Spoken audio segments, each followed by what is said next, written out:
Salmo de número 34, verso 19, está projetado, e eu convido os irmãos a lermos, que seja o verso que acompanhe você nesta semana. Diz assim o versículo, vamos ler juntos?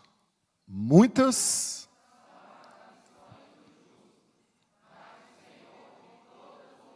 uma vez mais.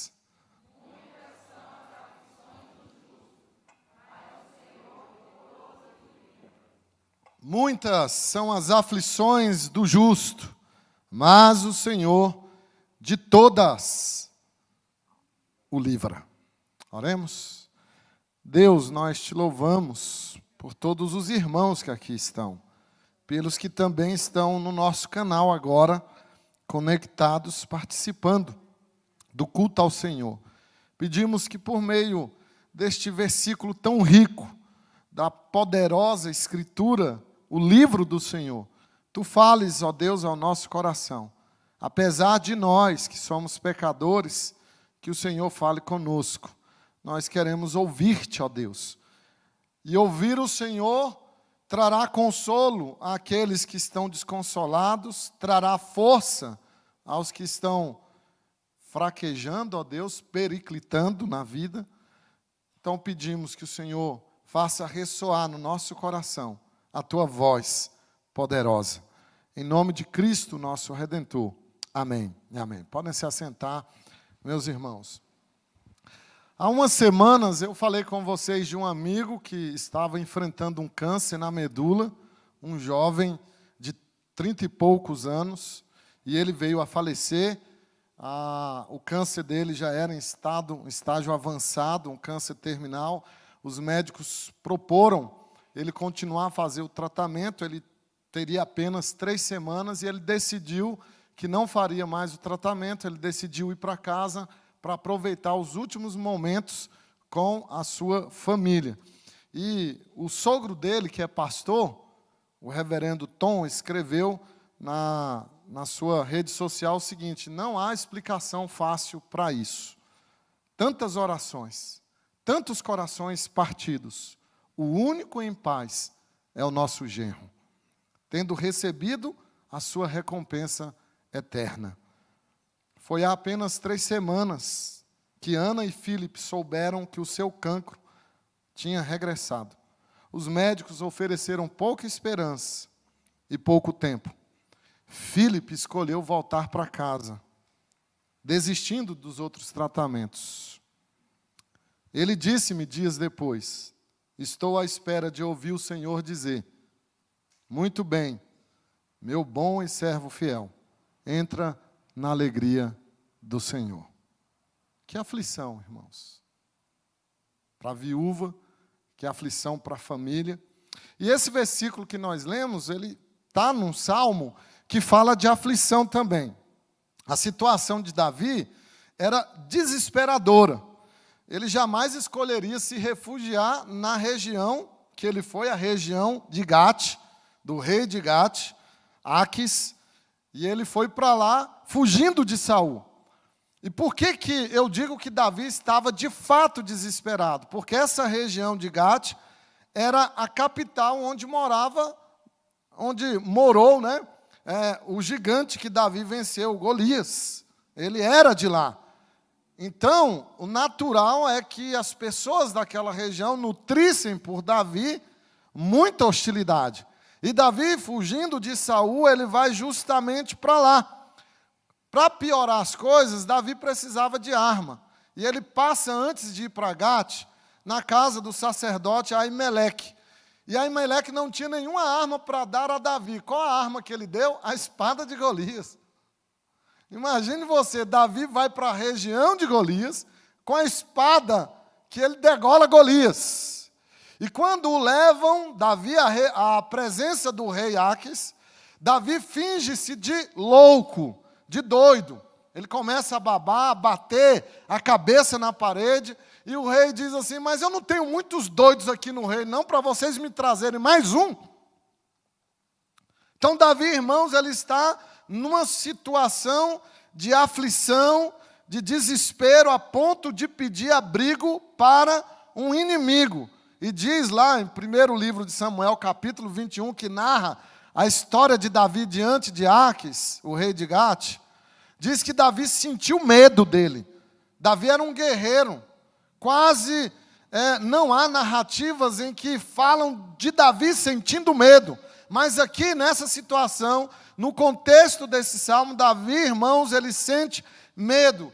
E ele então sai de lá e vai para a caverna de Adulão, refugiar-se, esconder-se de Saul, e é na caverna de Adulão, irmãos, solitário, aflito, que Davi escreve o Salmo de número 34. E olha o título do Salmo. Se você observar, existe aí em negrito um título que é dado pela Sociedade Bíblica do Brasil, mas abaixo existe outro título, que é o título original, o título inspirado.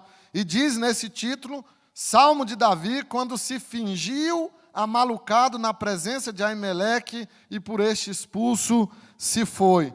Então Davi, meus irmãos, estava desesperado. Uma aflição imensa tomando conta do seu coração. E eu queria, nesses breves momentos, olhando para esse versículo, mas me apropriando de todo o Salmo, falar sobre isso, as aflições da vida. Quais são as suas aflições? Nós vivemos num momento de muitas aflições, pessoas isoladas, pessoas com sentimentos suicidas, pessoas que perderam o trabalho, perderam parte dos seus salários, pessoas que perderam entes queridos, pessoas que estão, irmãos, sendo solapadas pelo medo. O medo também é perigoso, é uma situação que envolve medo também. E a minha preocupação é dessa histeria coletiva tomar conta de muitas pessoas, e aí vai ser pior que a pandemia. Então é uma situação de aflição. Quais são as suas aflições? O que tem feito o seu coração sangrar? E eu quero olhar para esse texto, irmãos, e falar sobre isso, as aflições da vida. Em primeiro lugar, o texto nos diz que as aflições da vida são variadas. As aflições da vida são variadas. Muitas são as aflições do justo. Não são poucas, são muitas. Ponha isso na sua cabeça. Muitas são as aflições dos justos.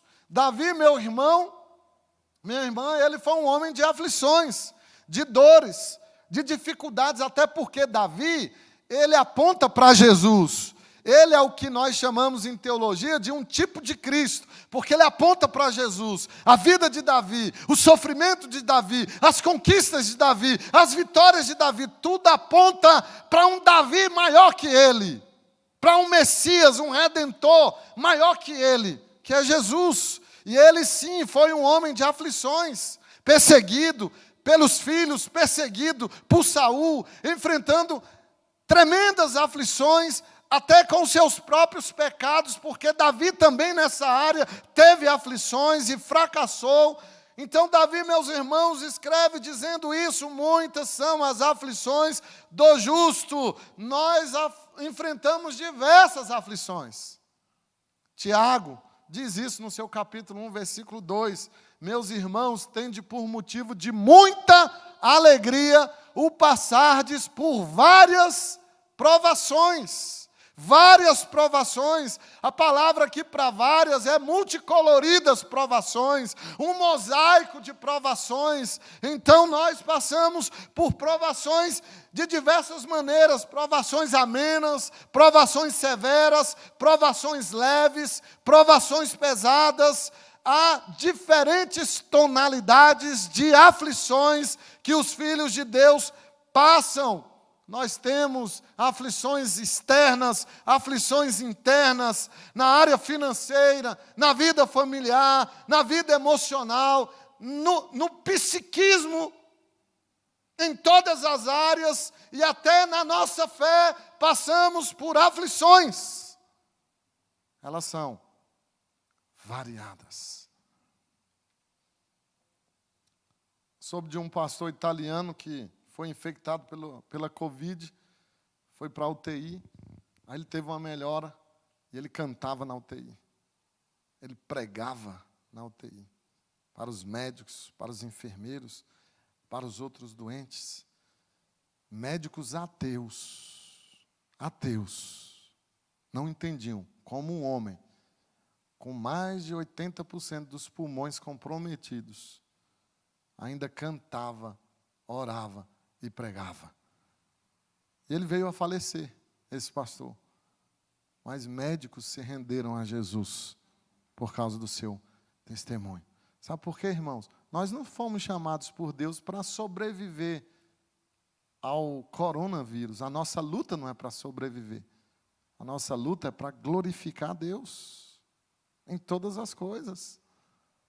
Porque a morte é um chamado, ou com coronavírus ou sem, nós seremos chamados um dia. Depende da senha. Se você tiver com a senha na mão, é a sua vez. Se você não tiver, você vai passar. Não vai ser um coronavírus. Então não temam o vírus. Tomem os cuidados, tomem as precauções, mas não temam.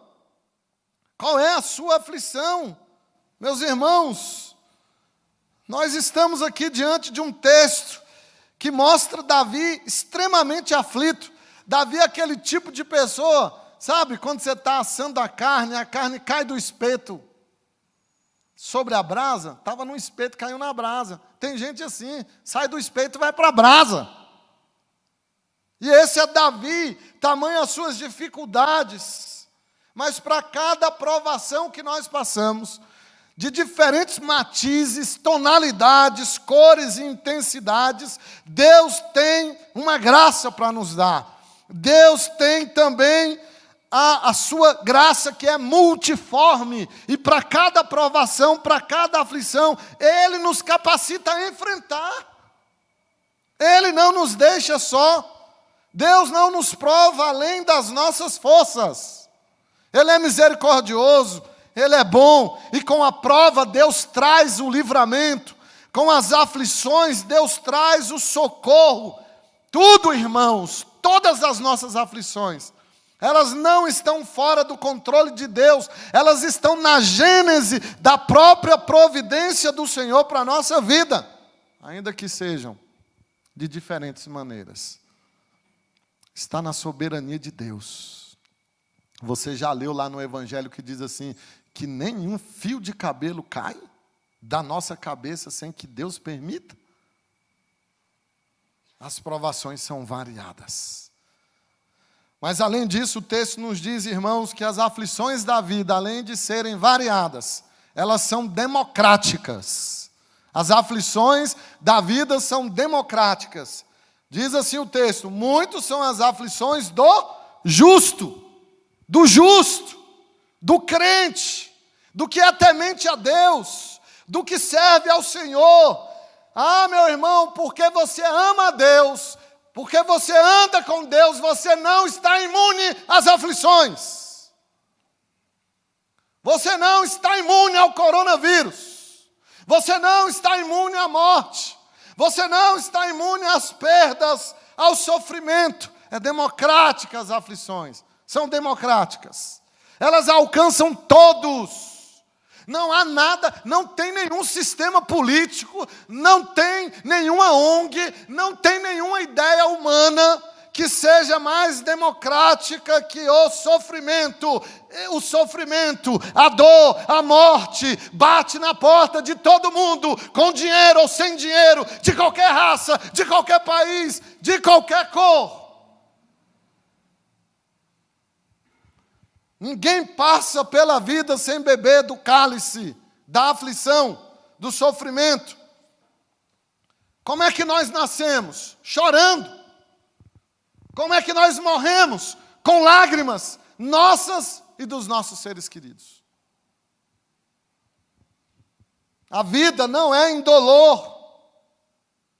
Eu até que gostaria de estar pregando aqui que é bom. Que a vida é o país das maravilhas. Mas não é. A vida dói. E o texto está nos mostrando justamente isso, irmãos, que as aflições são compatíveis com a fé. Davi não está se dirigindo nesse salmo a pagãos. Ele está se dirigindo a crentes, a irmãos. E ele está mostrando isso, que o sofrimento é democrático, as aflições da vida são democráticas, alcançam a todos, porque a vida cristã não é um playground. Você não está numa estufa espiritual, você está numa arena de luta. E se você ainda não entendeu isso, você precisa entender. É um campo de batalha, não é um parque de diversões. Como é que eu devo reagir a essas aflições, irmãos, que nos assediam diariamente? Elas são compatíveis com a minha fé, mas elas também são compatíveis com a adoração a Deus. Sabe como é que um crente reage às suas aflições? Sabe como é que ele reage à sua dor? Não com tristeza e murmuração. Veja como é que Davi começa o Salmo 34. Ele diz o seguinte no verso 1: bendirei o Senhor. Quanto tempo? Todo. Quando eu estiver bem, quando eu estiver com saúde, bendirei ao Senhor enquanto os meus exames de câncer derem negativos. Não, em todo o tempo. Bendirei ao Senhor em todo o tempo. A fé não nos isenta do sofrimento, mas nos sustenta nele. Aí está a diferença. A fé não nos livra das provações, meus irmãos, nesta vida, mas nos apoia em cada uma delas. A fé nos ensina a nos preparar para o mundo vindouro quando nós sofremos. E se tem uma coisa que as aflições fazem, é matar o nosso egoísmo. As aflições tiram os olhos de nós mesmos para olharmos para o outro. Eu fico vendo as pessoas dizendo: depois do coronavírus nós vamos ser diferentes. Vamos nada. Teve AIDS, tudo normal. Teve ebola, tudo normal. Quantas pandemias? E o homem é o mesmo. Mudou o quê?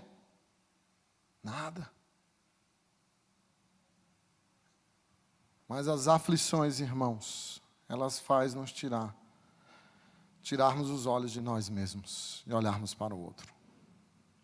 Elas são democráticas. Mas a terceira lição do Salmo, além de serem variadas e democráticas, as aflições da vida são passageiras.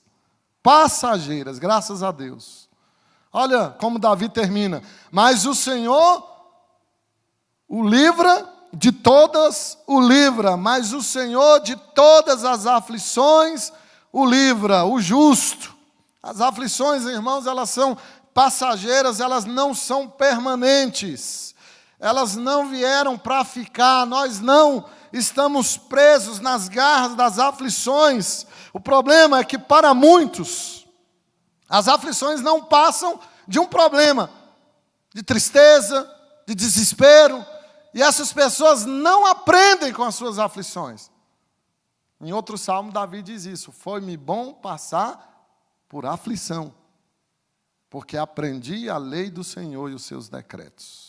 Foi-me bom passar por aflição, mas para muitos não passa de um problema, não passa de uma dificuldade, e elas não conseguem extrair nada de benéfico das suas aflições. Elas não crescem, não amadurecem, não tiram os seus olhos de si próprios, continuam alimentando o seu ego, o seu egoísmo, com a autocomiseração, com a tristeza, com a vitimização. E elas não aprendem a confiar em Deus em meio às suas aflições. Porque são nesses momentos de aflições, de pandemia como este, que a ciência não sabe o que fazer. Vocês estão confiando em médicos, em cientistas, eles não sabem o que fazer, eles não têm ideia do que fazer. É por isso que cada hora a Organização Mundial da Saúde diz uma coisa. É bom máscara. Não, não é bom máscara. Cloroquina é bom. Não, não é bom. Toma isso. Não, toma aquilo outro. Sabe o que significa isso? Não sabem o que fazer. É nesse momento que nós precisamos confiar em Deus. Entender que somos dependentes de Deus. E confiar na palavra de Deus, que diz que o Senhor nos livra de todas as nossas aflições. Elas têm o objetivo de nos amadurecer. Então, como é que nós temos que reagir às aflições da nossa vida? Como Jesus reagiu. Jesus não correu da cruz. Jesus não correu do cálice do sofrimento. Jesus não temeu sofrer. Ele disse, se possível, passa de mim este cálice, mas seja feita a tua vontade, e não a minha. Nós temos que reagir como Jesus, meus irmãos, mas muitas pessoas, diante das aflições da vida, elas se tornam mais amargas, mais ensimesmadas, e deixam de aprender e de crescer. As coisas que acontecem exteriormente a você, elas não são mais importantes do que aquelas que acontecem no seu interior. É lá que está a questão. É como você reage às coisas que acontecem com você. Então é vital, meus queridos, que nós mantenhamos o foco, não nas nossas aflições, não nesta pandemia, mantenhamos o foco no plano de Deus, na soberania de Deus, que envolve o nosso sofrimento. Corre Timbum foi uma missionária. Ela passou pela Segunda Guerra Mundial. Sofreu muito nas mãos de soldados nazistas em campos de concentração, quando criança. E Corre Timbum, ela escreve muitos livros de histórias infantis. E em um desses livros, eu achei interessante o que ela disse. Quando você sofrer, se você olhar para o mundo, você ficará aflito. Se você olhar para você, você ficará deprimido. Mas se você olhar para Jesus, você terá descanso. Olhe para Jesus. Você é em casa que está com medo do vírus, olhe para Jesus. Se você olhar para o mundo, você vai ficar aflito. Se você olhar para você, vai se desesperar. Mas para Jesus, você vai ter descanso.